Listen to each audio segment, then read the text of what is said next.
Bien, amados, que el Señor les bendiga. Estamos domingo 18 de septiembre de 2011. En esta noche vamos a tratar el tema sobre el perdón.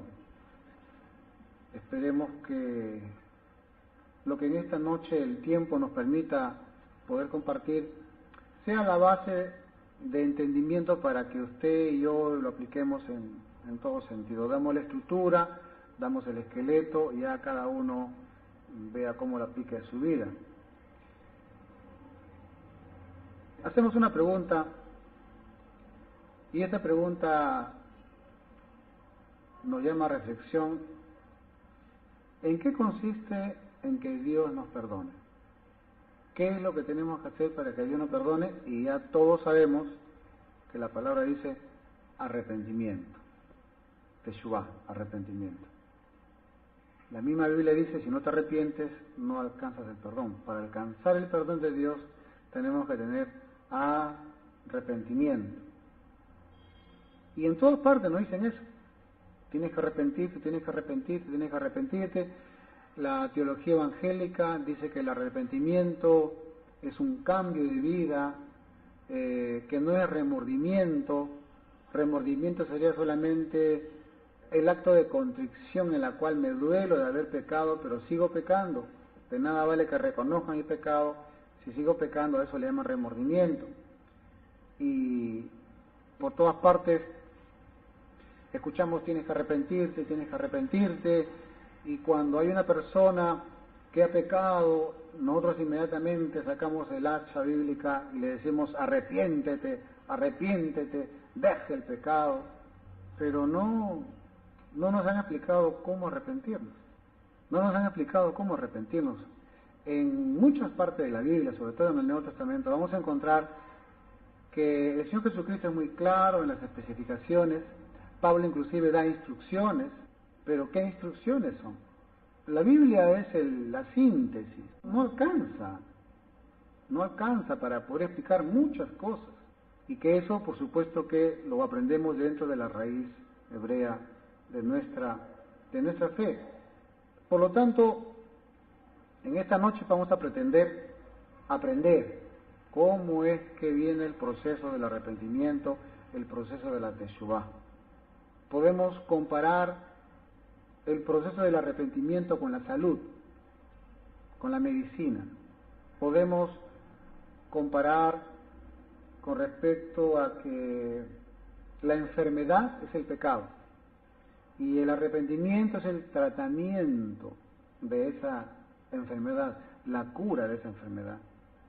Vamos a ponernos de acuerdo con eso.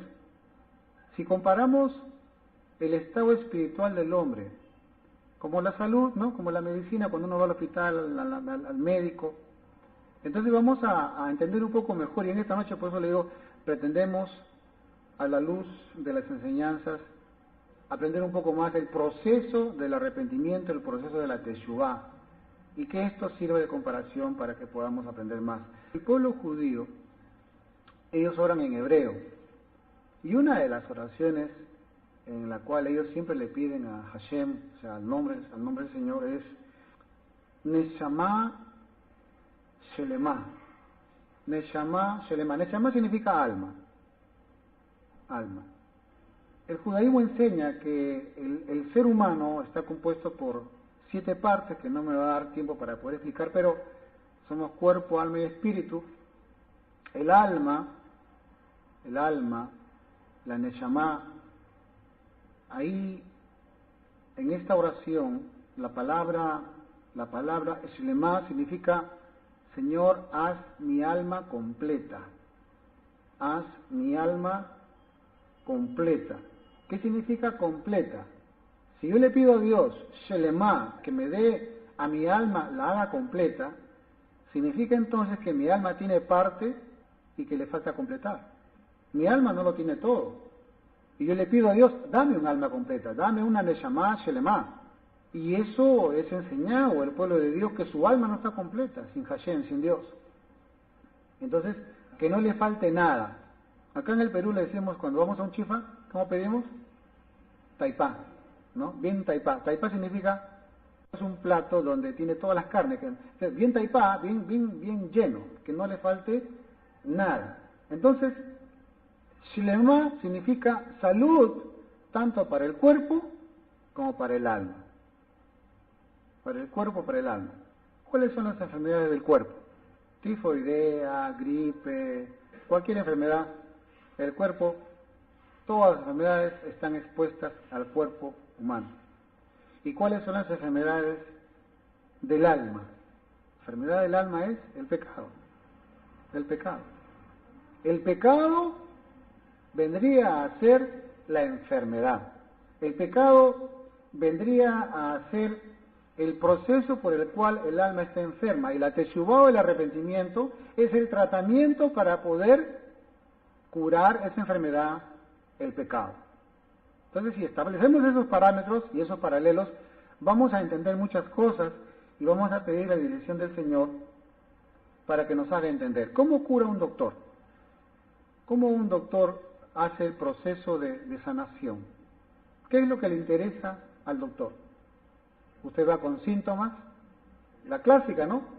Fiebre, dolor, infección. Y cuando va al doctor, ¿qué es lo que el doctor le cura primero? Le cura la hinchazón, la fiebre, la infección. ¿Qué es lo que el doctor quiere saber? A través del diagnóstico, a través de la auscultación. Primero, determinar qué enfermedad tiene. Y segundo, de acuerdo a esos síntomas, el doctor va a querer saber qué es lo que causa esa enfermedad, cuál es el origen de esa enfermedad. Porque sería ilógico que el doctor se preocupe solamente por la fiebre, sería ilógico que el doctor se preocupe por el dolor. Lo que el doctor quiere es hacer un tratamiento en el cual va a combatir y va a llegar al origen de la enfermedad. Y para eso nos piden análisis y un montón de cosas más. Entonces, el diagnóstico en la cual el doctor va a establecer un procedimiento es, queremos saber cuál es el origen de la enfermedad. De esa manera se cura la persona. Es interesante saber qué es lo que causó esa enfermedad. Descubrir mediante los síntomas cuál puede ser el origen de esa enfermedad. Vamos a suponer que, por ejemplo, usted, como muchas veces nos ha pasado, se nos clava una astilla. Y qué molesto es la astilla, ¿no? A veces no la podemos sacar porque es tan chiquitita que, Dios mío, bueno, ya pues por razones de fuerza mayor seguimos adelante en la vida, pero se empieza a hinchar, a doler, la mano, el pie, donde sea, es intocable, cualquier cosa que toca les duele. Y viene la hinchazón. ¿Qué cosa es la hinchazón? Es la infección que causa esa astilla y que eso repercute en una hinchazón en la materia y viene la fiebre y toda la cosa más. Muy bien. ¿Qué pasaría si nosotros nos dedicamos solamente a desinflamar, nomás a desinflamar? ¿Cuántos han visto un uñero? Es terrible el uñero, porque el uñero pues es la uña que se va penetrando, abre la carne y eso causa pues la entrada de bacterias, infección, hinchazón, y es terrible. Y cuando uno va al doctor, el doctor ve eso y dice inmediatamente, aquí tenemos que cortar la uña, cortar el aguijón que está adentro, pero doctor, no. Señora, señor, no hay otra solución que para que usted pueda estar tranquilo y pueda caminar y todo lo demás, es quitarle el uñero. Muchos han tenido esta experiencia y no queda otra cosa. O sea que el buen tratamiento significa sacar el origen que causa esa enfermedad. ¿Así estamos bien? Bien. Ahora, si la enfermedad es el pecado y el arrepentimiento es el tratamiento, entonces la pregunta es, ¿cómo debe ser tratado el alma? Usted va a encontrar, por ejemplo, que el pecado es una enfermedad, ¿correcto? Entonces, el adulterio, la fornicación, la mentira, el odio, el rencor, las drogas, ¿qué son? Si vamos a hacer un paralelo entre pecado y enfermedad, son enfermedades. ¿Y qué es lo que hacemos nosotros? ¿Qué es lo que hacemos cuando queremos nosotros hacer un tratamiento a la persona que está enferma, que está en pecado? ¿Qué le decimos nosotros? Arrepiéntete, arrepiéntete, ya no lo hagas, ya no lo hagas. Estamos atacando el síntoma, la fiebre, la hinchazón, pero no estamos atacando lo que origina ese pecado, la raíz de ese pecado. ¿Se dan cuenta de lo que estamos hablando? Eres un mentiroso, hipócrita, cínico, arrepiéntete, deja de pecar, deja de mentir, deja de robar, pero usted solamente está atacando el síntoma. Decimos que el pecado es el síntoma de algo que está más adentro y que causa casualmente que la persona haga eso. ¿Qué es lo que hay más adentro? ¿Cuál es ese aguijón que hay que sacar para que la persona ya no tenga esos síntomas, esos pecados? Y ahí es donde apunta el Señor Jesucristo. Ahí es donde el Señor empieza el tratamiento. Vamos a hacer ejemplos sencillos para que ya nosotros lo podamos aplicar a infinidad de casos. La idea es saber el centro del mensaje, la raíz, para que de esa manera lo podamos aplicar a muchas cosas. ¿Cuál es el diagnóstico que nos da el Señor Jesucristo?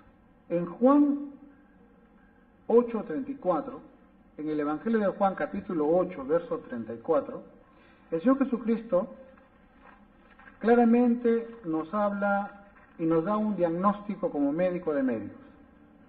Él dice, Jesús le respondió, de cierto os digo que todo aquel que hace pecado, esclavo es del pecado. Y el esclavo no queda en la casa para siempre, el Hijo sí queda para siempre. Así que si el Hijo os libertare, seréis verdaderamente libres. Entonces acá vemos un diagnóstico en la cual el Señor nos habla de que el que peca, aquel que está enfermo, es esclavo, se vuelve esclavo. Acordémonos de Israel cuando se fue a comprar solamente trigo a Egipto nada más y se quedó como esclavo. Se quedó como esclavo.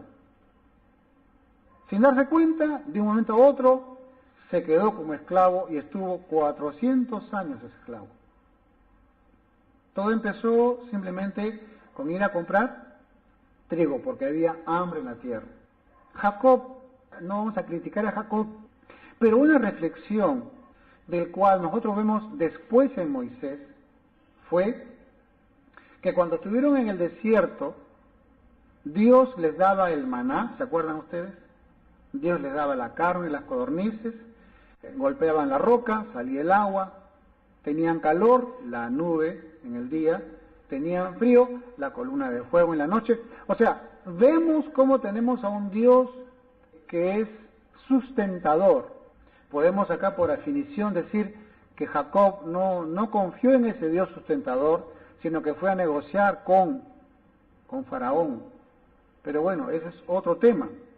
Lo importante es de que el tema del arrepentimiento es un tema que tiene que ver con la esclavitud. Y la Biblia dice, y el Señor Jesucristo lo dice, el que peca es esclavo del pecado. Si usted pone en paralelo lo que le llaman la solución del problema, el tratamiento para poder quitar esa enfermedad.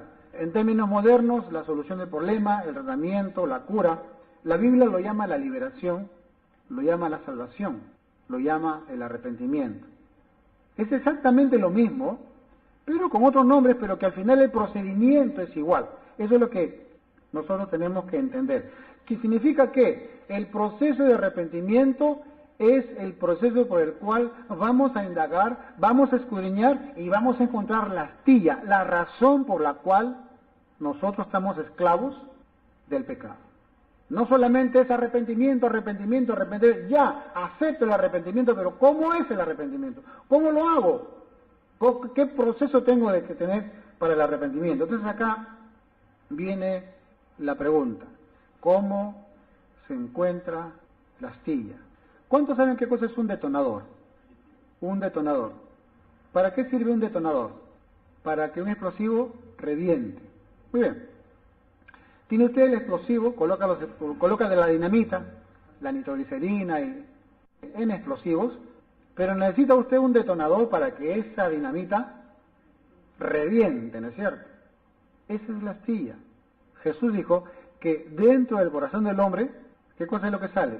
Salen los pleitos, los celos, las iras, las contiendas, salen los homicidios, los adulterios, la fornicación.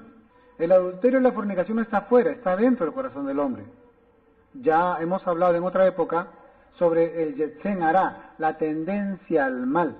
Usted ve a un hombre, ve a un joven, ve a una señorita, ve a un adolescente, ve a un niño, ve a un bebé, y usted no se da cuenta de que ahí tiene usted una bomba atómica, tiene usted una dinamita para que haga cosas terribles.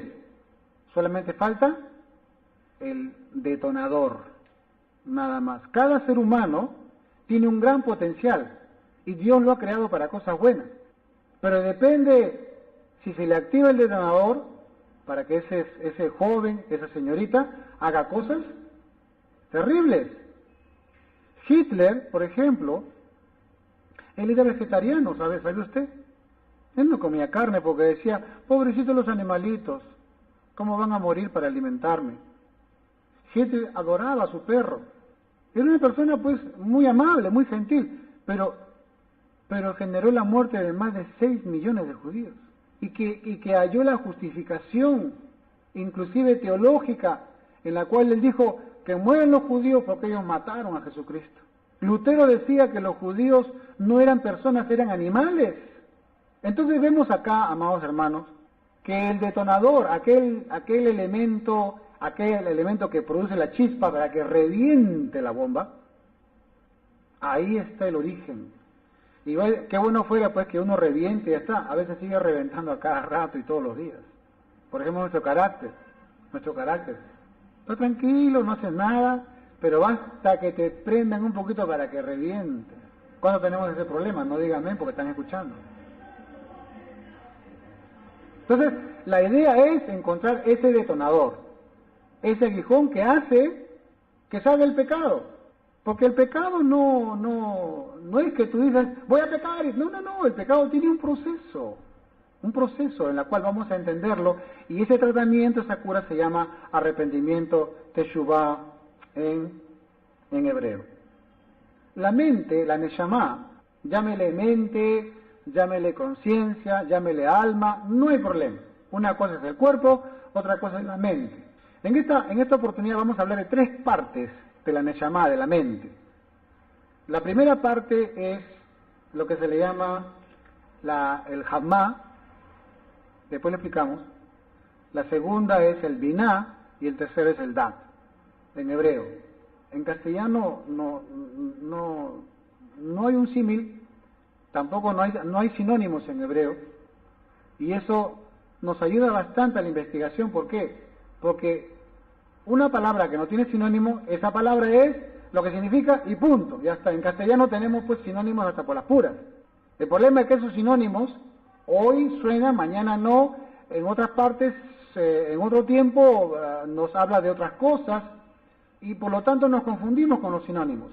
Hoy en día, por ejemplo, parlar no se escucha mucho, pero hace un siglo, parlar, acá en el Perú se hablaba sobre conversar, etcétera, etcétera.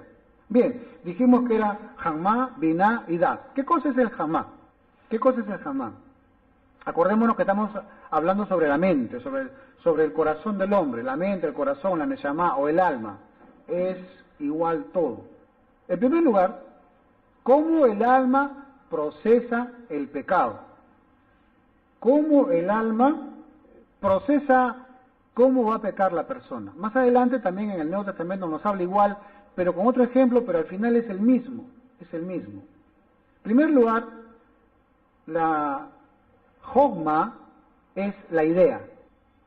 Acuérdense que primero es la mente, después es la palabra, después es la acción.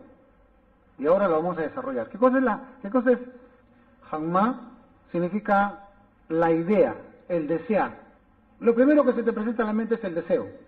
Segundo, la biná es lo que en tu mente tú procesas, tú analizas, tú desarrollas lo que te gusta hacer. Eso que te causó una primera impresión, en segundo lugar, tú lo procesas eso. ¿Cómo lo voy a hacer? Y da'at viene a ser la ejecución de lo que primero pensaste, de lo que segundo lo desarrollaste, cómo hacerlo, y tercero, el da'at viene a ser ya la ejecución. Hasta ahí, un ejemplo, por ejemplo, quiero pintar un cuadro. Entonces yo pienso primero, anhelo, yo deseo, yo quiero pintar un cuadro. Ese es Jomá. Binah viene a ser, a ver, si quiero pintar un cuadro, ¿qué necesito? Necesito el trípode, necesito papel, necesito pintura, necesito el árbol, necesito el lugar, la tranquilidad. O sea, empiezo a desarrollar ya, a pensar en lo que voy a necesitar. Y da'at, ¿qué significa? Que lo voy a pintar, lo voy a ejecutar. Solamente estamos dando principios nada más, para poder después, usted puede mezclar como quiera esto, porque es aplicable para muchas cosas. Por ejemplo, yo puedo desear pintar, ya quiero pintar. Segundo, tengo todos los elementos. Y tercero, ejecuto. Tengo Jomá, tengo Binah, pero da'at, a la hora de hacerlo, no puedo pintar porque no tengo esa capacidad de pintar. No tengo esa capacidad de ejecutar. En cambio hay otras personas que agarran un lápiz, un papel y empiezan a dibujar. De frente. Usted ha visto a esas personas que están en la calle dibujando los rostros de las personas, qué lindo lo hacen. No se demoraron mucho en desearlo, verlo y ejecutarlo. ¿Por qué? Porque tienen esa capacidad de ejecutarlo fácilmente. La Biblia habla de que aún nos puso como apóstoles, profetas, evangelistas, pastores y maestros. ¿Qué significa eso? Que cada cual tiene un oficio y cada cual tiene un da'at, tiene una capacidad para poder hacerlo. No podemos pretender que todos hagan lo mismo. Dios lo ha hecho así. A cada uno de nosotros nos ha hecho diferente. Entonces, el desearlo, el procesarlo y el hacerlo va a depender de la capacidad de cada uno de nosotros. Conforme Dios lo da. En Juan 8:32, Jesús dice, y conoceréis la verdad, y la verdad os hará libres. Y conoceréis la verdad, y la verdad os hará libres. Nos está hablando el Señor ahí claramente que el proceso y el final de este tratamiento que se llama arrepentimiento, ¿qué cosa es? La libertad. ¿Y cómo viene la libertad? Conociendo la verdad. ¿Y cómo viene conociendo la verdad? Conociendo a quien es la autoridad de la verdad. ¿Quién es? Jesucristo. No es una doctrina, no es una iglesia, no. Es Jesucristo. Significa que nosotros hemos vivido alejados de la verdad. Si yo estoy alejado de la verdad, significa que yo vivo una mentira. Mi aguijón es haber vivido tremendamente una mentira. Y cuando conozco a Jesucristo, conozco la verdad, y la verdad me hace libre. Por eso es que tenemos que primero analizar. Mucha gente desea, mucha gente dice, yo deseo cambiar, yo deseo. ¿Cuántas veces hemos escuchado, te juro que voy a cambiar, sí, a partir de ahora yo voy a cambiar, pero solamente ¿qué cosa es? Solamente es el jamás, nada más, es el deseo, pero no se sienta a procesar de qué manera ese deseo lo va a realizar. A propósito, es bueno decir que, por ejemplo, la capacidad para procesar, la capacidad para hacer el diagnóstico, la capacidad de análisis, las mujeres lo tienen más desarrollado que los hombres. Binah, que es el análisis de las cosas, las mujeres lo tienen mucho más desarrollado, los hombres no. Los hombres solamente es Hamá y Da'at, o sea, pensar y hacer. Punto, no más. No piensan mucho los hombres. En cambio la mujer lo medita, lo ve, lo piensa. En una empresa, por ejemplo, el hombre tiene capacidad rápida de hacer deseo, yo quiero ser empresario, quiero hacer acá, quiero producir, y ya está ejecutando ya. No hay mucha cosa para... El hombre no pierde su tiempo estar pensando lo necesario y ya está ejecutando ya. Ahora, ¿qué es lo que falta en esa empresa? Binah, falta el análisis, falta el arreglo, falta acá. Ahí entran a tallar quiénes, las secretarias. Ahí entra ya el sector femenino. Y las secretarias que se encargan de ver el bienestar de los empleados, de ver las relaciones con otros empresarios, ver citas y muchas cosas que el empresario no se da, no tiene esa capacidad, en cambio la mujer sí tiene la capacidad. Ahora, imagínese usted que hemos estado tocando el tema sobre las 3 cualidades del alma, de la Neshama. La primera es el deseo, la segunda es el diagnóstico, el análisis, y el tercero es el ejecutar. Ahora, si esto lo aplicamos al matrimonio, por ejemplo, si esto lo aplicamos al matrimonio, donde el hombre es el que hace el jomá y el dat, o sea, el pensar, el desear y el actuar, y que el hombre acepte que la mujer es la binna, significa que la mujer es la pensante, la que se le puede consultar porque tiene más tiempo para poder reflexionar. Los matrimonios serían otros. Y aquí estamos dando la pauta para que tanto hombre como mujer descubran las capacidades que Dios le ha dado y cómo es que Dios a la mujer le ha dado esa capacidad de dignar. Muy interesante. Muchos piden perdón. Te pido perdón, te pido perdón, te pido perdón, te pido perdón, te pido perdón. O sea, el deseo. Pero vuelvo a repetir, no se sientan a reflexionar y no lo hacen. ¿Por qué? Porque solamente hasta ahí nomás llega su capacidad. Un ejemplo, un señor sale con un cartel burlándose del presidente, maldiciendo al presidente, haciendo peste del presidente con ese cartel. Viene el policía y le dice, por haber eso hecho te voy a meter preso. ¿Qué hace la persona? Perdón, perdón, perdón, perdón, perdón, perdón, perdón, perdón, sí, me arrepiento, me arrepiento, me arrepiento. Pero mientras él está diciendo me arrepiento, me arrepiento, me arrepiento, el cartel sigue disparado. Pregunta, ¿verdaderamente se ha arrepentido? No, tiene el deseo, pero no ha hecho la reflexión y no ha hecho la ejecución. Qué diferente es cuando esa persona que sale a reclamar, agarra y dice, me doy cuenta de mi error, soy un antisocial, por lo tanto, rompo el cartel. El policía dice, bueno, ya salgo. Lo quemo el cartel. Señor policía, por favor, perdóneme, porque mire, he roto el cartel, lo he quemado y estoy arrepentido. El policía, si quiere perdonar lo que dice, te perdono porque has ejecutado, te has dado cuenta. ¿Cuántos de nosotros decimos perdón, perdón, perdón, perdón, perdón, perdón, perdón, con el cartel arriba, ¿no? Ahora voy a decir algo que quizás incomode a muchos. Muchos de nosotros tenemos el machismo dentro. No nos damos cuenta, solamente la esposa se da cuenta, las cónyuges, las hermanas, las mamás se dan cuenta. Y muchas veces no escuchamos las reprimendas que nos dan. Y cuando ya no nos queda otra cosa más que pedir perdón, pedimos perdón, pero seguimos con el cartel de machismo arriba. ¿Cuántas veces tú le dices a tu hijo, tienes que lavarte, tienes que lavar las medias, tienes que corregir, tienes que limpiarte? Lo hace a regañadientes, pero solamente lo ejecuta, pero no evalúa, no piensa, pide perdón, pero otra vez vuelve a lo mismo. ¿Por qué? Porque no ha tenido tiempo de hacer una digna, no ha tenido tiempo de hacer un diagnóstico, hacer un análisis y llegar a un convencimiento de que lo que está haciendo es mal, que ese aguijón que tiene es malo. Aquí creo que ya el Señor está hablando y nos está abriendo las puertas a muchos con respecto al proceso del arrepentimiento. Vemos a un vecino, vemos a una amiga, a un amigo que está en problemas, está en dificultades, producto de su pecado, toma, fuma, se droga, roba, miente. ¿Y qué le decimos? Ya no robes, ya no te prestes, ya no aquí, ya no allá, pero solamente estamos atacando el síntoma, pero no estamos encontrando la raíz del problema. ¿Por qué lo haces? ¿Cuántas veces decimos, ya no tomes, ya? Mira que el trago, mira que no te alcanza la plata. Somos campeones en poder ver el síntoma, atacar el síntoma, pero nunca preguntamos, ¿por qué tomas? A ver, ¿cuál es el motivo de que tomas? Lo que haría un doctor, tienes fiebre, tienes dolor, tienes infección, quiero ver cuál es el origen. Ah, aquí está, mira, es el aguijón. Saco el aguijón, saco el motivo de la infección y por lo tanto, de ahí con un tratamiento, la persona se restaura. ¿Cuánto de nosotros hemos cometido el error de criticar, de juzgar, de decir, está bien que le pase, está bien, se lo merece? ¿Por qué? Porque así, asá, porque tiene el pecado. ¿Y cuántos no nos hemos percatado por qué es que esa persona peca? ¿Cuál es el motivo? ¿Y sabe qué? La mayoría peca porque tiene un vacío en su corazón. Estoy generalizando, no es así.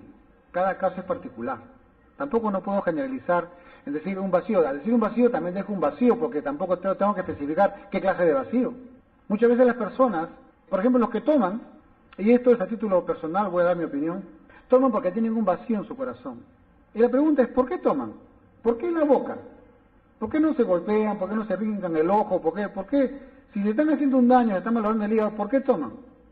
Porque el tomar, en el ser humano, desde que nace, el primer placer que siente el ser humano, ¿qué cosa es? El biberón. Tomar el biberón es un placer, es algo que el bebé lo siente como placer. Y la persona cuando toma, está buscando ese placer arcaico que cuando nació, y sus primeras etapas de su vida, fue satisfecha una necesidad de hambre. Pero en el corazón siente vacío. La mayoría de personas que toman son personas solitarias. Son personas que o no son aceptadas o no se aceptan a su realidad. Es un pequeño ejemplo nada más de lo que muchas cosas podemos acá analizar. Otro ejemplo, una persona compra su carro y sin brevete va y empieza y no respeta las luces rojas, verdes, no respeta ir por la derecha. ¿Y qué cree que es lo que pasa? Se va a toda velocidad en una avenida donde se supone que hay escuelas, hospitales, tiene que ir despacio, va a toda velocidad. ¿Por qué? Porque no sabe las reglas. Pregunta, viene el policía, lo detiene, ¿y qué dice el conductor? Jefe, perdóneme, por favor perdóneme. ¿Y qué hace el policía? ¿Lo perdona? No. El jefe le dice, estamos hablando en teoría, ¿no? El jefe le dice, señor, yo a usted no le puedo perdonar, ni tampoco lo puedo dejar ir. ¿Por qué? Porque usted no sabe manejar. No sé si el señor le está diciendo algo a usted en este momento, ¿no? Esto es muy serio lo que estoy hablando. Yo no te voy a dejar, ni te voy a perdonar, porque no sabes manejar. El policía dice, ¿cómo te voy a dejar con el carro si no sabes conducir? No te has capacitado, no te has preparado, por lo tanto no estás apto para poder conducir un vehículo, porque si bien es cierto ese vehículo es gran bendición, pero es un gran peligro para ti. Por lo tanto, ni te voy a perdonar, ni te voy a dejar libre, sino que te voy a quitar el carro, te voy a meter preso y te vamos a poner una multa y te vamos a exigir que si tú quieres recuperar tu carro, lo primero que vas a tener que hacer es prepararte, estudiar, para que tengas tu licencia y de esa manera, con la capacidad hecha ya, puedas tú manejar tu carro. No sé si esto le responde a usted a muchas preguntas en su vida. ¿Cuántas veces decimos, Señor, dame plata? Señor, dame salud. Señor, dame sabiduría. Señor, acá, todo el mundo quiero carro. Pregunta, ¿te has preparado para manejar el carro? Señor, dale paz a mi casa, dale paz a mi hogar, cambia a mi cónyuge, cambia a mi mujer, cambia a mis hijos. Pregunta, ¿te has capacitado para que de esa manera Dios te dé la paz en tu hogar, para que sepas tú cómo se maneja una familia, cómo se maneja para que seas un buen padre, una buena madre, un buen hijo? Estamos hablando de cosas mayores. Señor, pero ¿por qué no me bendices? ¿Por qué solamente tengo un sueldito? ¿Por qué solamente tengo un cachuelito? ¿Por qué? ¿Hasta cuándo voy a estar con las migajas? Y Dios te va a decir, ¿te has preparado para que cuando tengas mucho, no te ensoberbezcas, no te venga el orgullo? Porque la mayoría de nosotros, pues hermanos, cuando tenemos 2 soles de más, nos viene la vanidad, nos viene el orgullo, y Dios te dice, te voy a quitar la licencia, la bendición. ¿A cuánto de nosotros nos pasa eso? Bueno, a mí me pasa cada rato. Pero Señor, yo tengo el jomá, tengo la idea, tengo la diná, tengo la capacidad, el diagnóstico, sé cómo se hace por acá que por allá, pero no tienes el dat, no tienes la forma de ejecutarlo correctamente. Cuando empiezas a ejecutar, cuando empiezas a hacer las cosas, sí, está bien, tienes la idea, tienes la jomá, tienes la diná, tienes la capacidad de síntesis y hacer esa, pero ¿sabes qué? A la hora de ejecutarlo no lo haces bien. A la hora de cobrar no honras a Dios. Ya esto habla mucho. A la hora de tratar al cliente lo tratas mal. Sí, tienes una capacidad, lo pones en tu mente, lo deseas, le haces el diagnóstico, el análisis, pero a la hora de ejecutar lo haces mal. O también puede ser al revés, puede ser un gran ejecutador, pero para mal. Ejemplo, no hace mucho, en Argentina, se fue la hija de George Bush, que fue presidente americano, su hija, su engreída. Y estando ahí en Argentina, ella se va con sus amigas y dos ladrones van y la asaltan a la hija de George Bush. ¿Sabe lo que hacen? Uno de ellos patea la silla donde estaba la cartera, la silla vuela la cartera, otro lo agarra y corren. Pero lo que no sabían estos choros o estos ladrones era de que ahí estaban los de la CIA, esos tipos altos, con lentes oscuros, grandazos, que están entrenados para muchas cosas, Pero fue tan rápido el hecho que empezaron a correr de tal manera, habían visto ya el lugar de fuga, que los de la CIA no pudieron agarrarlos. Pero no solamente estaban los de la CIA, sino también estaban los del Servicio Secreto Argentino. Porque pues era la hija de George Bush, ¿qué te pasa? Y a los de la CIA y a los del Servicio Secreto Argentino, estos choros lograron escabullirse y hasta ahora no los encuentran. Ahora, ¿qué había en la cartera de la hija de George Bush? A mí se imagina usted. Bueno. O sea que, fíjese que tenía Jomá, idea, estos choros, tenían Biná, tenían una capacidad de análisis y tenían un da de realizarlo así. Ahora la pregunta es, ¿qué cree que hicieron con los guardaespaldas? ¿Qué cree que hicieron con los guardaespaldas? ¿Ah? Lo despidieron a los argentinos y a los americanos. Entonces usted puede decir, pero para tal caso pues le hubieran puesto a esos choros como seguridad. ¿No es cierto? Porque esos choros, esos ladrones tenían Biná, tenían Jamá y tenían da. Por eso le digo, muchos de nosotros tenemos capacidades, pero que lo empleamos para el mal. Para el mal. Dios a cada uno nos ha dado capacidades, pero que desgraciadamente lo utilizamos para el mal. ¿Cuántas veces decimos, oye, mira, este muchacho con esa capacidad que tiene podría ser un gran empresario, si fuera honesto, si no fuera mentiroso, si no fuera estafador? Oye, mira, este muchacho me pintó la casa, pero por necesidad, porque ya salió de la cárcel, pero qué bien ha pintado. ¿Qué hubiera pasado si se hubiera dedicado a la pintura y no a robar? ¿Cuántas veces vemos las capacidades en muchos, pero esas capacidades son utilizadas para el mal, no para el bien? ¿Y sabe por qué lo utilizan para el mal? Porque hay un aguijón, hay un detonador que lo utiliza para el mal. Hace poco una hermana nos cuenta de que veía cómo un ladrón asaltaba y veía cómo en el rostro del ladrón se veía el desprecio, la ira, se veía, no tenía temor a nada, que su vida para él no valía absolutamente nada y menos la vida del prójimo. Y robaba y robaba y robaba. Hoy está preso. Muchos tenemos capacidades, muchos tenemos arrojo, tenemos valentía, pero en vez de utilizarlo pues para el trabajo, para las cosas, no, lo utilizamos para el mal, no para el bien. Pero hay una razón, ¿cuál es el motivo por qué tú haces eso? Los psicólogos, por ejemplo, los psicólogos, ¿qué hacen?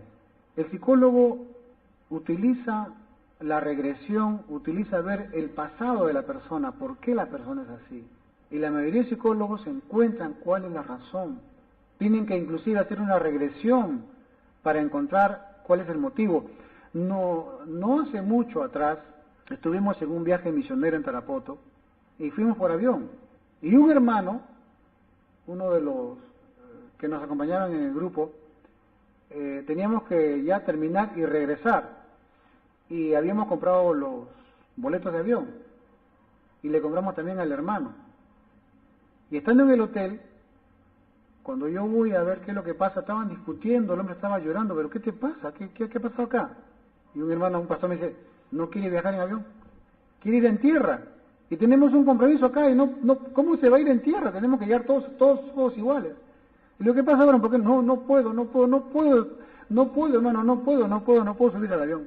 Tengo terror, pánico al avión. ¿Pero por qué? No sé, hermano, pues yo no viajo en avión y se cerró el hermano. Y todo, ¿cómo es posible? No seas cobarde, que por acá, mira que Cristo, que la obra, que un montón de cosas. Él no se subía al avión por nada del mundo. Entonces tiene que haber un motivo por qué este hermano no quiere subir al avión.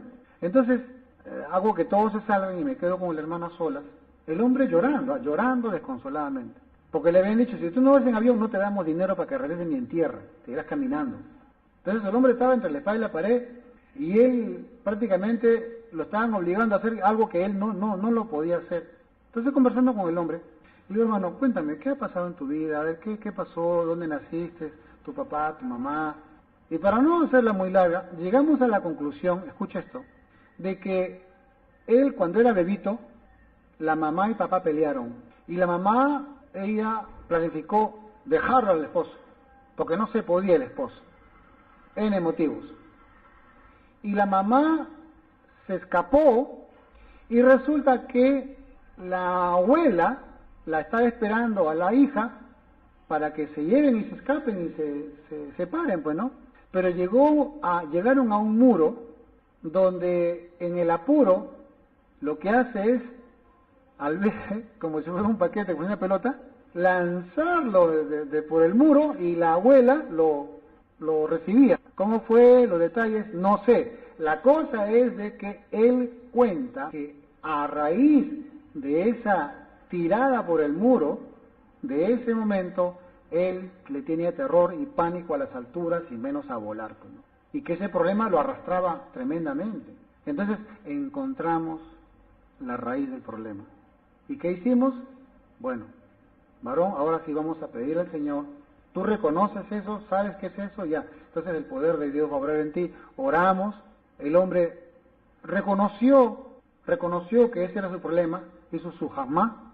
Hicimos una digná, o sea, diagnosticamos, analizamos cuál era el problema. Y ahora viene, ejecutarlo. Y evidentemente la palabra dice pues que tenemos que perdonar. Y él perdonó a su mamá, una pobre joven mujer desesperada. No le quedó otra cosa más que eso, pero perjudicó a su hijo de por vida. Así que le perdonó a su mamá, le perdonó a su papá, le perdonó a la abuela, le perdonó a todo el mundo. Y después de una administración, orar con él, que él confiese con sus labios, que él perdone a su familia, que haga varias oraciones y que él acepte que en Jesucristo él ya está sano, porque en Cristo Jesús todas las heridas del alma tienen que ser sanadas. Jesús dijo, yo he venido a los quebrantados de corazón, en original a los quebrantados de Neshama, que el pecado de los padres quebró el corazón de los hijos. Cuán importante es que los padres se enteren de que todo lo que hagan repercuten en los hijos.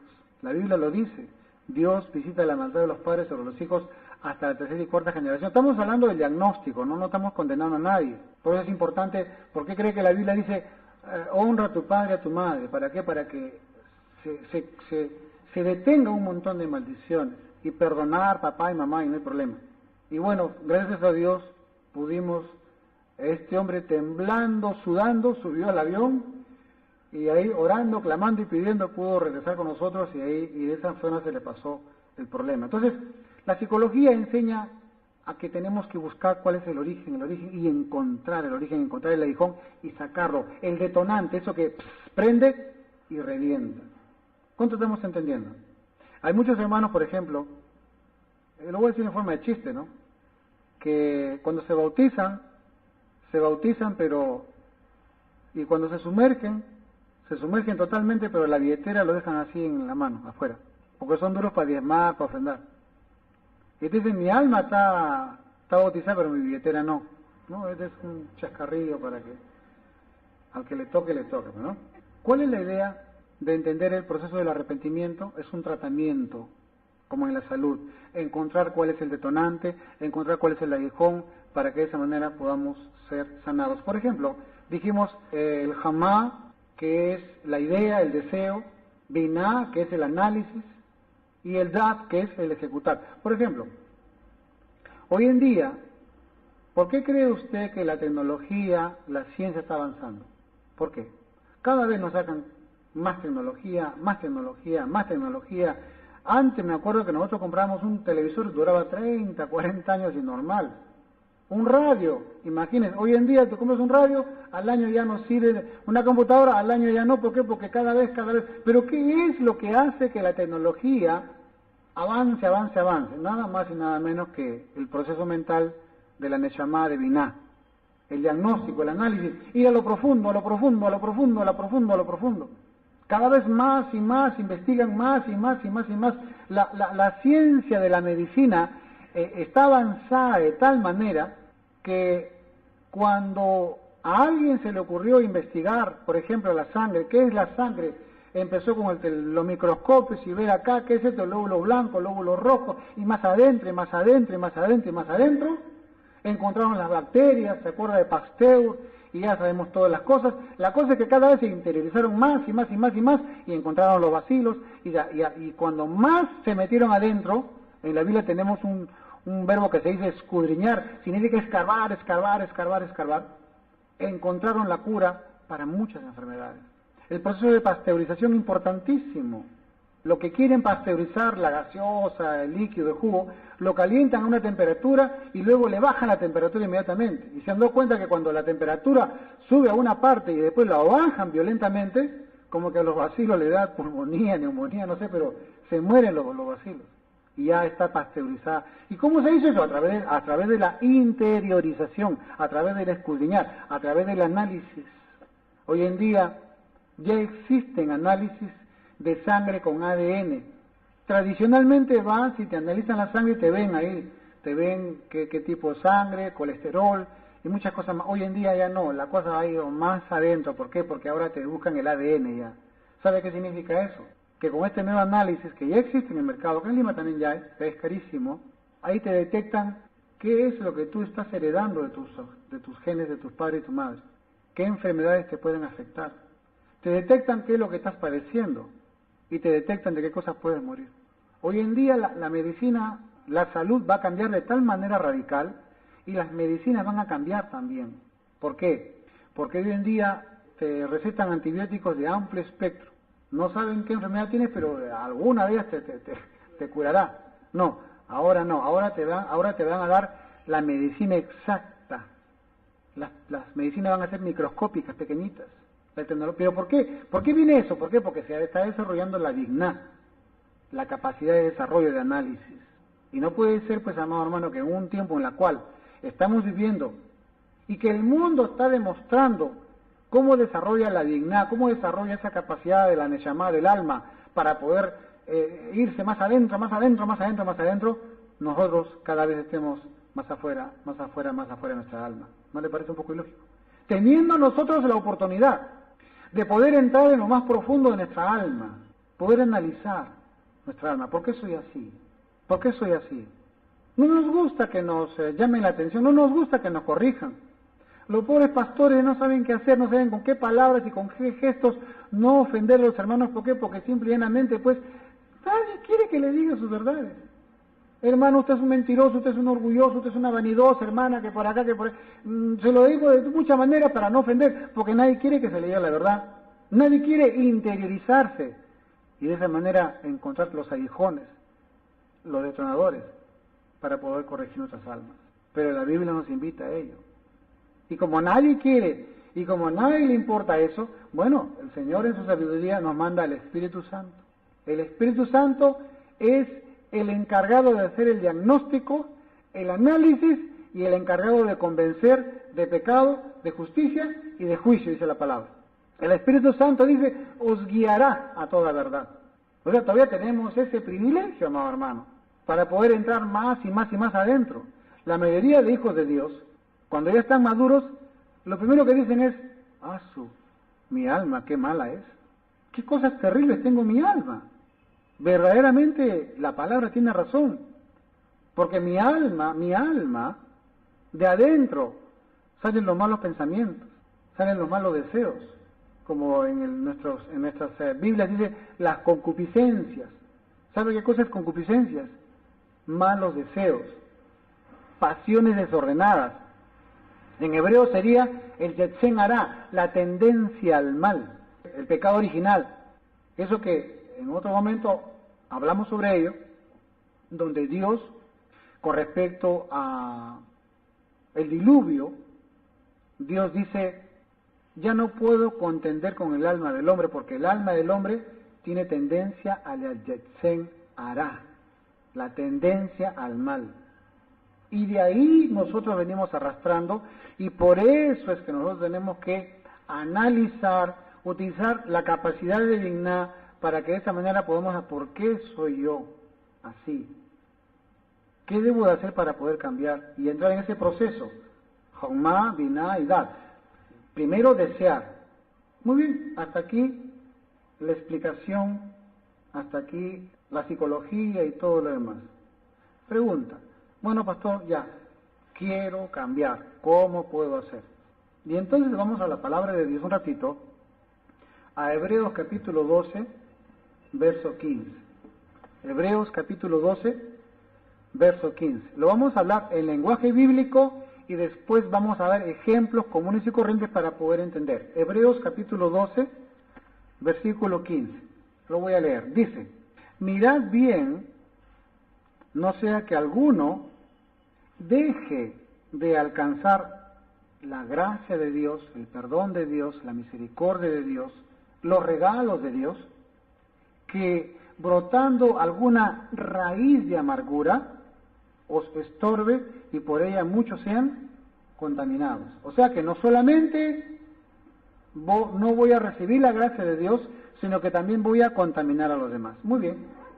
¿Cómo puedo yo, este texto, mediante un ejemplo sencillo, entenderlo a profundidad? Muy simple, muy simple. Por ejemplo, hay una palabrita, una frase, que nosotros, más por televisión, por las películas, hemos escuchado, por ejemplo, cuando un barco va a zarpar, cuando un bote va a zarpar, cuando un barco se va a mover, ¿qué es lo que dicen? ¿Se acuerdan? Para que el barco no se mueva, ponen un ancla, ¿no es cierto? Un ancla para que el barco se mantenga fijo, para que no se mueva con las olas y el viento. Entonces, cuando el barco va a zarpar, ¿qué dicen? Leven anclas, leven anclas. Entonces, el barco arranca y el barco no puede arrancar ni un metro. ¿Por qué? Porque el ancla está todavía clavada ahí. Así pasa con muchos nosotros. Queremos emprender esto, queremos acá, a partir de ahora voy a hacer acá, pero no le damos anclas. El ancla es como una raíz de amargura. Pedro, cuando escribe a los judíos, nos habla sobre la raíz de amargura. Es una definición muy amplia, pero que nos ilustra claramente de que muchas veces queremos nosotros zarpar nuestra vida, queremos caminar, queremos ser bendecidos, queremos bendecir, pero no podemos caminar. ¿Por qué? Porque no hemos levado el ancla, porque tenemos una raíz de amargura, tenemos un aguijón que está por ahí, y por eso no podemos enrumbarnos como debe de ser. Ahora, ¿qué puede ser una raíz, por ejemplo, que nos impide zarpar, que nos impide movernos, que no hace que nosotros no podamos obtener lo que deseamos? ¿Se acuerda usted? Jaumá, Biná y Dad. Primero el deseo, la planificación y luego el Dad, el ejecutarlo. ¿Por qué no puedo moverme? Bueno, aquí lo primero que tenemos que entender es que a nuestra alma nos falta el Biná. ¿Qué cosa es? Es esa capacidad de análisis para poder procesar. ¿Cuánto de nosotros perdemos el tiempo obedeciendo órdenes sin pensar? Ay, no tomo, no fumo, no bailo, no. ¿Quieres tomar? No. Pero la pregunta es ¿por qué? La mayoría encontramos explicaciones tontas. No que fumar es dañino, no que tomar es malo, no que bailar es mal testimonio. No es esa, no es la razón. La Biblia dice claramente que nuestra vida fue comprada por Jesucristo y que ahora nuestra vida le pertenece al Señor. Esa es la razón por la cual nosotros no podemos darnos el lujo de pecar, porque le pertenecemos al Señor. Y por eso, cuando nuestros pensamientos están mezclados y creemos que es por nuestro bienestar y no por honrar a Dios, por eso que no entendemos la Biblia que dice todas las cosas que hagan, háganlo para la honra y la gloria de Jesucristo. ¿Por qué? Porque ya le pertenecemos a Él. Por eso no podemos zarpar. Por eso no podemos recibir bendición, como dice Hebreos claramente, que brotando alguna raíz de amargura, dice, mirad bien, no sea que alguno deje de alcanzar la gracia. Gracia es regalo. Yo quiero alcanzar regalos, hermano. Yo quiero bendición de Dios para mi vida. Yo necesito para mi cuerpo, para mi colesterol, quiero para mi alma, para mi carácter. Yo deseo para el ministerio, para la familia, ¿cómo no? Pero ¿qué es lo que hace que yo no alcance esos regalos? Raíz. Puede ser de amargura, puede ser de trauma, puede ser de muchas cosas. Por ejemplo, las amistades. Hay amistades que no convienen, hermanos. Porque tú pecas por tu amistad, por tu amigo, por tu amiga. Si tu amiga, tu amigo, porque tú pues estimas al amigo, a la amiga, pero ese te hace pecar, pues deja de salir con ese amigo. Las amistades son tremendas. La presión social. Es que yo fumo porque todos fuman. Es que yo voy allá porque todos van. La adicción. Todos tenemos adicciones. Acá en la iglesia tenemos una adicción, el café, por ejemplo. Tenemos que tener libertad. Entonces ya no vamos a ir a la hermana Laura, pues, ¿no? O tomaremos té, pues, ¿no? O manzanilla, o hierba luisa, o mate. O, por ejemplo, una ancla que nos han puesto, no, es que no puedo cambiar, es que soy así. ¿A cuánto tenemos? Es que yo soy así, pues. Así soy yo, pues Dios me ha creado así. No, la Biblia dice que en Cristo Jesús somos nuevas criaturas. Son anclas que nos ponemos nosotros mismos. Miedo al cambio. Ay, no, miedo al cambio, no, y si... Eso es lo que pasó con Israel. Israel, 400 años de esclavos, viene Dios y habla del concepto nuevo de la libertad. ¿Qué es eso? ¿Cómo se come la libertad? Si por 400 años hemos sido esclavos, lo único que conocemos solamente es a Faraón, la fatiga y el trabajo y nada más. ¿Cómo es eso de la libertad? ¿Cómo se come? Y a esto nos habla mucho a muchos. ¿Qué dirá la gente? Ay no, ¿qué dirán mis hijos? ¿Qué dirán acá? ¿Qué dirán allá?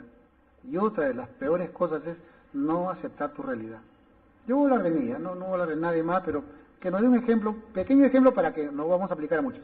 Por ejemplo, yo soy calvo. Eso lo descubrí cuando tenía yo 14 años. Cada día que me peinaba, mi pobre pelo se iba con el peine, ¿no? Cuando tenía peine. Y decía, Dios mío, no puede ser, tratamiento. En esa época se acuerda Pantene, que huevo, que por acá, que por allá. Hasta que un día dije, no. Acá tenemos que sacarnos las tías. Y a los 14 años tuve la oportunidad de Chiclayo a conocer a mi familia. O sea, a la descendencia de parte de mi mamá. Y cuando fui a Chiclayo, mis primos, yo parecía el hombre lobo a ellos, ¿no? Porque estaban todos pelados. Dije, perdí, soy calvo, acepto mi realidad. Y no me hice problema. Que se caiga, pues soy así. Esa es mi realidad. Muchas gordas quieren ser delgadas, muchas delgadas quieren ser gordas, muchas viejas quieren ser jóvenes, muchos jóvenes que... Cada uno acepte su realidad como Dios nos ha puesto, ¿no, hermanos? En otra oportunidad hablamos con respecto a que uno tiene que aceptar la gente con quien está a su alrededor, porque con esa gente, con esas personas que están a tu alrededor, familia, vecinos, todos, tú vas a poder encontrar la razón de tu vida, aceptar dónde vives. Porque Dios no te puso en Finlandia, en Grecia, Suecia, te puso acá en el Perú, para que comas picarones, chicha morada y tu ceviche. No se ha equivocado el Señor a traernos acá. Muchos están buscando el arca perdida, me voy a Europa, me voy acá. No está mal, no digo que está, pero la idea es aceptar tu realidad, cómo Dios te ha puesto para que sobre eso puedas tú desarrollarte. No vivir de apariencias. ¿Cuánta gente está mal y dicen que están bien? ¿Y cuánta gente que está bien dicen que están mal? Hermanito, préstame, dijo, no tengo plata y están ahí lleno el bolsillo, ¿no? ¿Cómo los médicos hacen los análisis? Yo tengo ahí una gota de sangre, lo veo, y voy a ver que se mueve y no voy a saber si es RH positivo, negativo, no. Entonces ellos tienen reactivos. Son químicos que ante tal o cual tipo de sangre tienen diferentes tipos de colores y hay una escala de colores. Yo acá estoy solamente utilizando una herramienta en la cual no soy especialista en eso, pero veo que es así. Entonces, de la misma manera como la ciencia de la medicina pone reactivos para ver tal o cual, de la misma forma también Jesucristo, nuestro Señor, pone reactivos también para reaccionar. Un reactivo es aquello que te va a reaccionar. Por ejemplo, Señor, dame paciencia, te pone conflictos. Señor, dame plata, te pone pobre, pues. Señor, dame salud, te va a mandar unas enfermedades. Para que de esa manera tú aprecies tu salud. Por ejemplo, reactivos. Quiero ir con usted rápidamente a Tito capítulo 3, verso 3. Rapidito nomás. Tito capítulo 3, versículo 3. Y vamos a ver acá el diagnóstico de cómo en nuestra vida y cómo de esa manera podemos hacer un reactivo frente a eso. En Tito capítulo 3, versículo 3, dice, porque nosotros también éramos en otro tiempo insensatos, rebeldes, extraviados, esclavos de concupiscencias y deleites diversos, viviendo en malicia y envidia, aborrecibles y aborreciéndonos unos a otros. Ese es el diagnóstico en esta alma. Y cuando dice acá, Tito dice la palabra concupiscencias, ya dijimos que concupiscencias es los malos deseos, es pasiones desordenadas, es la tendencia al mal. Yetzen hará. Eso es lo que claramente está el diagnóstico. En Santiago capítulo 1, verso 12, por favor, En Santiago capítulo 1, verso 12, vamos a ver acá otro diagnóstico. Santiago capítulo 1, verso 12. Dice así: bienaventurado el varón que soporta la tentación, porque cuando haya resistido la prueba, recibirá la corona de vida que Dios ha prometido a los que le aman. Acá está hablando de un proceso, ¿se acuerdan? Teshuvá, arrepentimiento. Es el proceso por el cual vamos a ser sanados por Dios.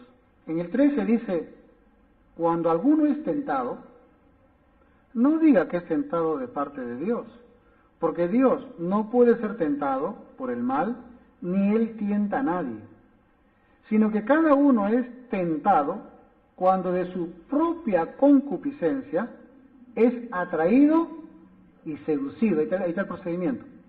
Entonces, la concupiscencia, después que ha concebido, da a luz el pecado, y el pecado, siendo consumado, da a luz la muerte. Mire, toda la prédica que hemos estado hablando acá, prácticamente aquí está resumido. ¿Cómo empieza primero? ¿Cómo empieza la concupiscencia, el Yetzer Hará, los malos deseos? Primero dice, empieza con la concepción. ¿Qué es la concepción? La unión de un espermatozoide con un óvulo. ¿Eso qué es lo que va a engendrar? Va a engendrar a un bebé que va a ir creciendo, creciendo, creciendo, y que después ¡fua!, explota y sale una criatura. Eso es el pecado. El pecado es un proceso, y de la misma manera como el pecado es un proceso, también el arrepentimiento también es un proceso, para que nosotros podamos salir de la atadura, salir de la esclavitud, quitar esa ancla, quitar esa astilla, para que de esa manera el arrepentimiento pueda, ese tratamiento de Dios pueda sanar nuestra alma. Muy bien, ya hemos descubierto que primero es la jomá, el deseo. Quiero cambiar, deseo cambiar. En los centros de rehabilitación de drogadictos, ellos dicen, mira, las puertas están abiertas y las puertas siguen abiertas. Solamente lo que se requiere de ti es que tú tengas el deseo de dejar la droga. Nada más, es todo. Ahora, ¿cómo hacerlo? Te lo explicamos adentro. Primero es el deseo. Quiero cambiar. Y segundo, ¿qué cosa es? La bienná. Es el proceso por el cual yo me siento tranquilo y empiezo a ver por qué fallo, por qué peco, cuáles son mis ataduras, cuáles son mis raíces de amargura, cuáles son mis astillas, cuáles son mis aguijones, y qué es lo que tengo que hacer. ¿Sabe cómo se llama ese proceso? Ese proceso no es nada más y no es nada menos que la labor del Espíritu Santo. ¿Quién nos da la diná? ¿Quién nos da la capacidad para poder meditar, pensar? Es el Espíritu Santo. El Espíritu Santo nos redarguye, nos reprende, nos exhorta. El Espíritu Santo dice, nos guiará a toda verdad y a toda justicia.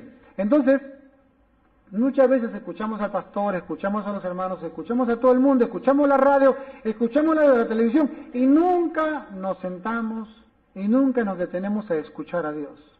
Por eso es que siempre va a encontrar usted en la Biblia que muchos personajes bíblicos se iban al monte a orar, se iban al monte, se iban a lejos, sitios donde no había nadie, y ellos por un momento se detenían en su vida a poder meditar, a poder pensar. Eso es dejar que el Espíritu Santo nos hable. Ya tú cállate, ya no digas nada, no pienses nada, no te justifiques por qué lo haces. Dios te ama como tú eres, ahora escucha a Dios. Y una vez que el Señor te da luz, entendimiento, ahora viene el realizarlo. Ejemplo, en el hijo pródigo. El hijo pródigo tenía la facilidad de poder ejecutar, el hijo mayor no. Por lo tanto dijo, dame y me voy, y recibió y se fue. Pero dice que él, estando ya en un estado calamitoso para un judío, siendo pastor de chanchos y deseando las algarrobas de los chanchos, en vez de su comida taré, su comida kosher, él dice que vuelve en sí y se pone en el orden de Dios: he pecado contra Dios y contra mi Padre. ¿Y qué hace? Teshuvá. ¿Qué hace? Arrepentimiento. Pero después de una biná, después de una reflexión. Él dice, me levantaré e iré. Primero lo pensó, primero lo meditó, primero lo calculó, primero lo diagnosticó. Y segundo, ¿qué hizo? Se levantó, lo ejecutó. Pero ese ejecutarse de regresar, ¿qué fue? Mediante un proceso mental que el Espíritu Santo le dio, volvió en sí, dice la Biblia. Y cuando fue y se encontró con papá, ¿qué dijo? ¿Qué dijo primero? Papá, he pecado contra el cielo y contra ti. ¿Y qué es lo que le agradó al Padre? No que el Hijo venga, sino lo que le agradó al Padre fue que el Hijo haya reflexionado, haya hecho techubá, haya hecho arrepentimiento, se ubique, seré el último de los jornaleros. Ahí está la alegría de papá. ¿Qué pasa cuando un papá ve al hijo orgulloso, vanidoso y respetuoso? ¿No tiene pena? Pero ¿qué pasa cuando un padre ve a su hijo, a su hija arrepentido, humilde? Da gusto, ¿no es cierto? Ese es un proceso del arrepentimiento. Así que, amados, no se olvide que tenemos 3 niveles de pecar y tenemos esos mismos niveles para poder ser restaurados. Deseo, análisis y ejecución. Y de esa manera vamos a poder comprender a los demás. Y vamos a estar dejando de juzgar, mira esa mentirosa, mira esa chismosa, mira acá, estamos atacando el pecado, estamos atacando el sitio. Es como decir, mira esa que tiene fiebre, mira esa que tiene acá. No estamos ayudando en nada. Porque para la solución de ese problema tiene una raíz, tiene un aguijón, tiene un ancla, tiene una raíz de amargura, que eso tenemos que discernir espiritualmente. Y por último la Biblia dice, vosotros que sois espirituales, dice, restauradle, no juzgar, no condenar, restaurarle. Y aquí Dios nos está enseñando de qué manera nosotros espiritualmente podemos tratarnos a nosotros y tratarnos a los demás. Aquí encontramos la frase que Jesús dijo, que miras la paja del ojo ajeno y no miras la viga que hay en tu ojo. Vamos a ponernos de pie, vamos a darle gracias.